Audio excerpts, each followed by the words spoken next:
Hello, this is Malorian, and this is going to be now a War Machine battle report.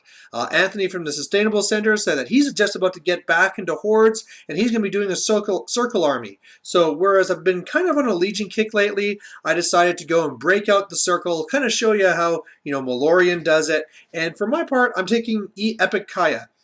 I have other casters, but you know what? I just love the idea of running lots of these werewolves and lots of beasts, and I love the way that Epikaya does it. So that's going to be my way into this. It's going to be 40 points, a little bit of a weird total, but which is something we kind of just threw out there, and as well as made it so it's all painted for everyone. And my opponent on the other side is actually going to be doing minions and taking Bloody Barnabas. So kind of like the guy with the kind of like reduced Krios speech with a knockdown, all those things. And that can be kind of a worry for me because a lot of my werewolves and stuff have, decent defense. So if he gets to knock me down and automatically hit me, also my armor isn't really all that high, so I can get knocked down and killed pretty fast. So one of the things I have to really push, of course, is I have to use my Alpha Strike, hit him, feet, go away, Alpha Strike again, and by then hopefully I can take out so much that really there isn't much left for him to really feed on, because even though he can feet knock me down, he has nothing to finish me off. But we'll see what happens.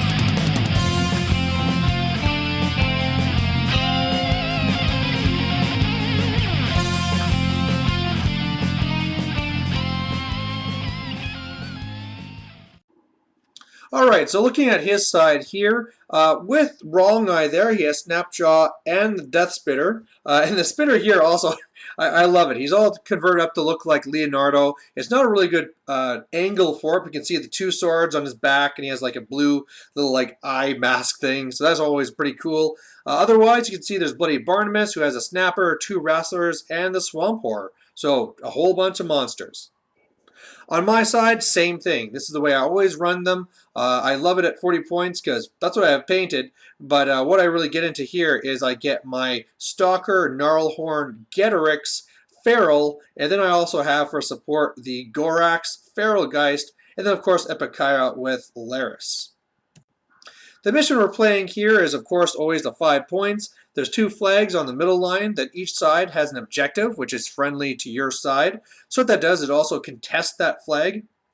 You can destroy the other objective for a point, control a flag for a point, dominate for 2. But to be completely serious, this one usually comes down to caster kill, because if you're up there actually scoring these points, you're in the spot where you have to be really pushing forward. So usually it's a caster kill. That's going to make it kind of happy for me because when I pull away, I don't want him scoring a ton of points after my feet. And with that here, just for those who don't know this tech, that's why I always take the Feral Geist, because then I can just load things up, put Primal Fury, and guys will just jump back. I'll have the Feral Geist in placement so that when they automatically, frenzy and hit, they hit the Feral Geist, doesn't matter. But either way, I'm really looking here just to kind of smash on the more of the left side. The Stalker's going to be dealing with that water, thanks to, pretty much my only monster with Pathfinder. And as long as I stop him from any shenanigans he might pull with just going over there and camping and trying to get points there, I should be fine. So he gets first turn. He's just really moving on up. He kind of realized after that he just walked up that, oh yeah, this is also kill box. So next turn he'll have to remember to really move up, but really shouldn't be a worry. On my turn, I put up Shadow Pack to give everybody stealth. I put on Forced Evolution on the Getorix so that he has +2 strength and +2 defense, which makes him pretty damn awesome.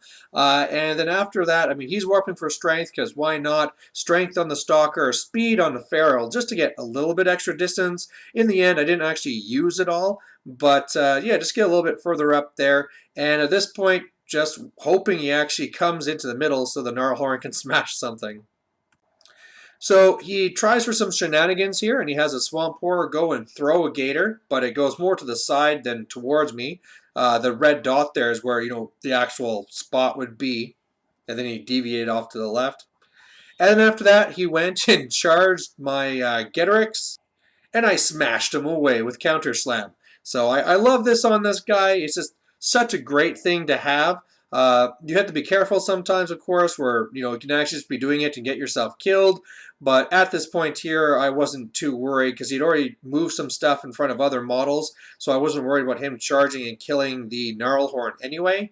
And really, in the end of the day, anyway, the Gnarlhorn is kind of like my weakest beast. So if I start that peace trade and take out some of his real heavies, like if you took Snapjaw to take out the Gnarlhorn, I'm fine with that. I'll take out Snapjaw, and then all of a sudden my Getorix is feeling pretty happy. Overall, after his turn, it looks like this. Not too much else was really done. I mean, he took a shot at me with the spitter, but I mean, this stuff is just going and scattering off. So really, apart from him making that swamp on the left side, nothing really at all to really worry about. And now it's time for my feat. And you can see here that after my feat, it was freaking deadly. So basically, Kaya goes and upkeeps the two spells. I put the Primal Fury on both the Feral and onto Getorix, and then she's just hanging around. After that, I had the Feral go in and kill the one Wrestler that was thrown over, and then of course jump back here because of the feet. Getorix goes in and just smashes the two heavies that are there. Totally destroys Wrong Eye, really messes up the spitter. Then he teleports back because of the feet. Then the Gnarlhorn goes in, slams the spitter over Wrong Eye.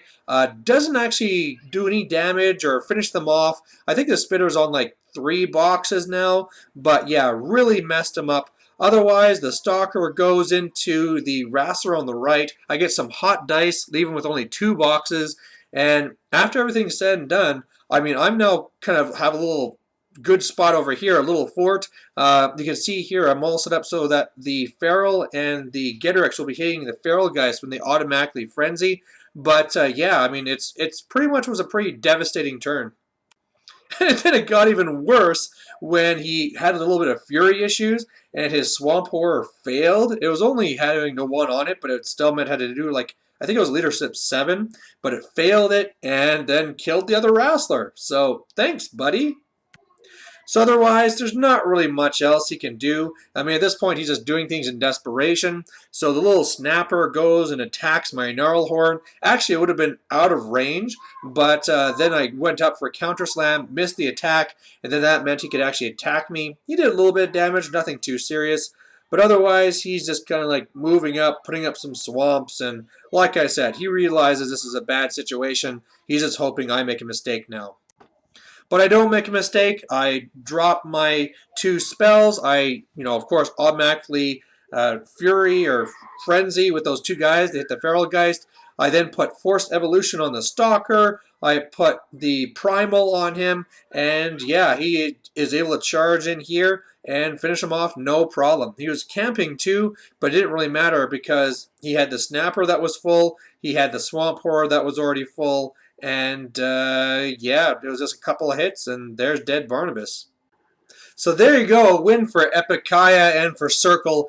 And really what it comes down to in this game is it really was a mismatch in lists. I think what happened is that when I came in, he saw that I had all these beasts, and it could have been really bad because normally his main faction is Crix. He's been doing a lot of stuff lately with Venethrax, who does very well against hordes. But right here, I think he said like, hey, look, he's taking all these beasts. He's playing for fun. I'm going to go and take all my beasts too. And the difference here is that Ekaya really loves having all these beasts. This massive Alpha Strike, pull everything back, Alpha Strike again. Whereas Bloody Barnabas, he works a lot better with a more balanced list. And we're talking about, too, what all he would need to really do to stop me is just have something cheap in the front. He was talking about Gatormen. I'm talking more like Bog Trogs, right? Take a unit of those guys, put them in the front. All of a sudden, my Alpha Strike is not really doing too much. Like, hooray, I went in there and I killed 6 points,